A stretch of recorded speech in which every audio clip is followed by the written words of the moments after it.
What's up, everybody? Today we're going to do something a little bit different. We are going to do some shot placement scenarios. We're going to look at 3 videos that I filmed from the deer stand last year in Illinois, and we're going to break these down, and I'm going to give myself 2 seconds to pick my shot. Then we're going to really take some time, peel back the hide, and look at the anatomy based on the different positioning of the deer, see how well I did, and see if we can learn something from this. Okay, so here's video 1. This is a buck, a really awesome, aggressive, big 9-pointer that I filmed last year. I actually saw, the first time I saw this buck, I actually saw the top of the tree that he was rubbing in this thicket move. And I knew there was a buck there, so I did some blind grunts to him, and this is him coming into those calls. But look at his back, his posture. He's just an awesome, aggressive deer during the rut. Everything we dream of. And right here is where we're going to stop this video. And for purposes of this conversation, this is the pose we're going to take, a quartering 2 shot at about 45 to 50 yards. Now, if you give me 2 seconds to pick my spot, I'm picking it right here. And in full transparency, I would probably not take this shot. This is a stretch. It's at 45 yards. The deer's quartering 2. There's a lot of things that could go wrong here, but we'll talk about that later. Right now, we're going to peel back the anatomy. I'm going to draw this deer's anatomy onto this image, and then we'll see how I did with my shot placement.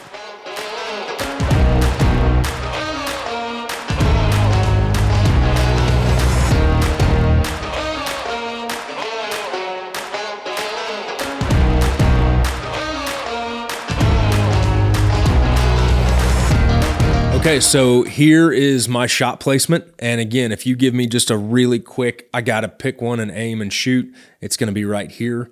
The orange circle here is kind of my margin for error on that long of a shot. So we're going to look at how I did here. The number one reason I want to aim this far back on a deer's body if I had to take this shot is because of that shoulder. The scapula isn't that thick necessarily, but there's a whole lot of spine and scapula coming together. There's a lot of bones and joints and all that kind of stuff there. I want to stay away from that shoulder. Here's where I would overlay the organs on this buck. Again, a lot of people don't realize it, but the spine sits way lower on a deer than most people think, especially when you're aiming down from a tree stand. So that spine may look a little low, but I'd say that's probably about where it's at.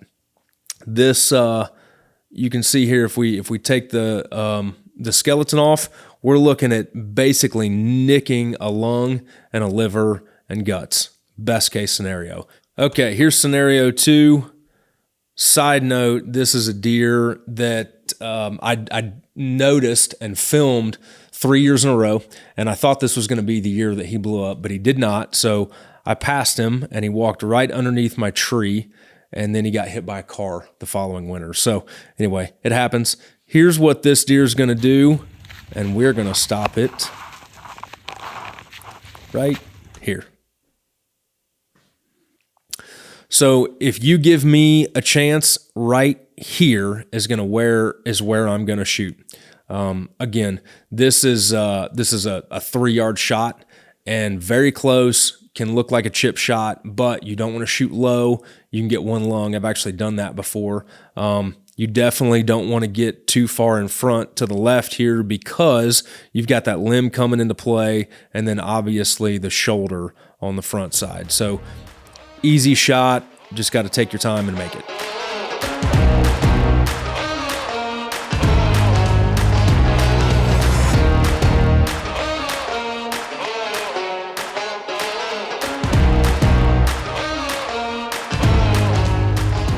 Okay, so here is my shot placement on this one, and the orange ring is my margin for error, and because it's a 4-yard shot, I'm giving myself a little bit of a margin, a little bit tighter margin for error.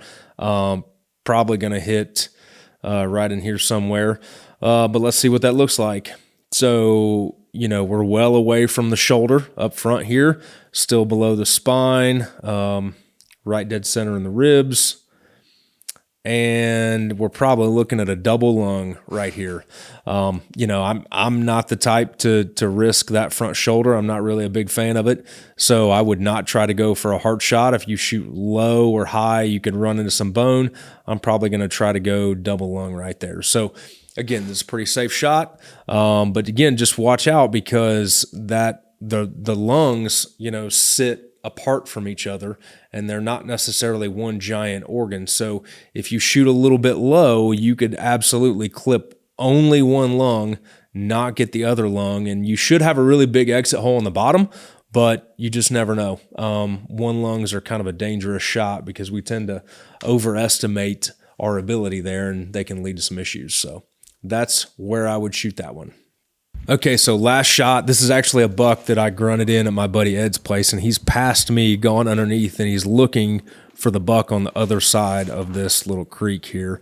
Really a cool shot of the buck in the water, very hard quartering away angle, and I think I'm still jacking with him with a grunt tube right here.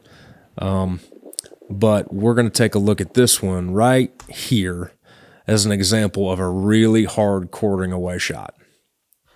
So if I had to take this shot, and again, this shot's at distance. This is probably over 50 yards, and I am way, way, way above this deer because I'm in a tree stand at the top of a hill, so the angle is really steep.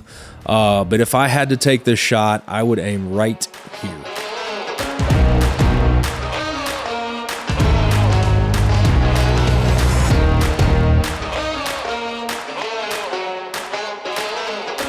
All right, so here's where I'm looking to shoot on this deer. Again, I'd only take this shot if it was close, inside 30. I wouldn't take it at that far distance. The biggest thing we've got to worry about here, we talk all the time about the front shoulder, front shoulder, front shoulder, but on this steep of a quartering away shot, you're actually looking at the back, the pelvis and the femur and the back legs starting to come into play a little bit because it's such a steep angle. So here's my shot. There's kind of my margin for error because this is a fairly long shot. You know, we're clear of all the major bones. Hopefully we can get it in the rib cage. And here are, this is what the guts look like. You're really looking, the beauty of a quartering away shot like this is you can get multiple organs at the same time. You can get through that diaphragm, which we talk about in our other videos, is always a fatal shot. The diaphragm is the thin muscle that separates the lungs from the rest of the body cavity. And if you sever that, that's a fatal shot. So you're looking at probably potentially a lung and two lungs and a liver, or one lung and a liver. If you're really lucky getting a heart shot, but there's a lot of good things you can do, but man, there's just not a lot of places to aim here because the angle is so steep. So I'd try to wait for a better broadside shot if I could, but if I had to take this shot, that's what I would do. So that's it. As a hunter, you know, things happen fast, and I'm not a sniper by any means. I do the best I can to try to shoot, but I'm always trying to give myself a margin for error. That may be a baseball size shot group at 30, softball at 40, and pie plate at 50. And I think you've got to be really honest with yourself about what you can do and what kind of shots you can realistically expect to pull off. So as a hunter, those are where I would take my shots if you give me just 2 seconds to look at it. As an artist, I typically have more time to unpack things, and I've spent a lot of time drawing animals and studying their anatomy and their structure and everything. So that's kind of the two together. That's the hunter side and the artist side, and I hope you can gain a little bit from breaking some of these videos down and a deeper look at whitetail anatomy once we peel the hide back. So I hope you guys appreciate some of this new different content we're doing. Again, you can get all my prints at ryankirby.com. I wish you guys the best of luck this fall, and have a great season.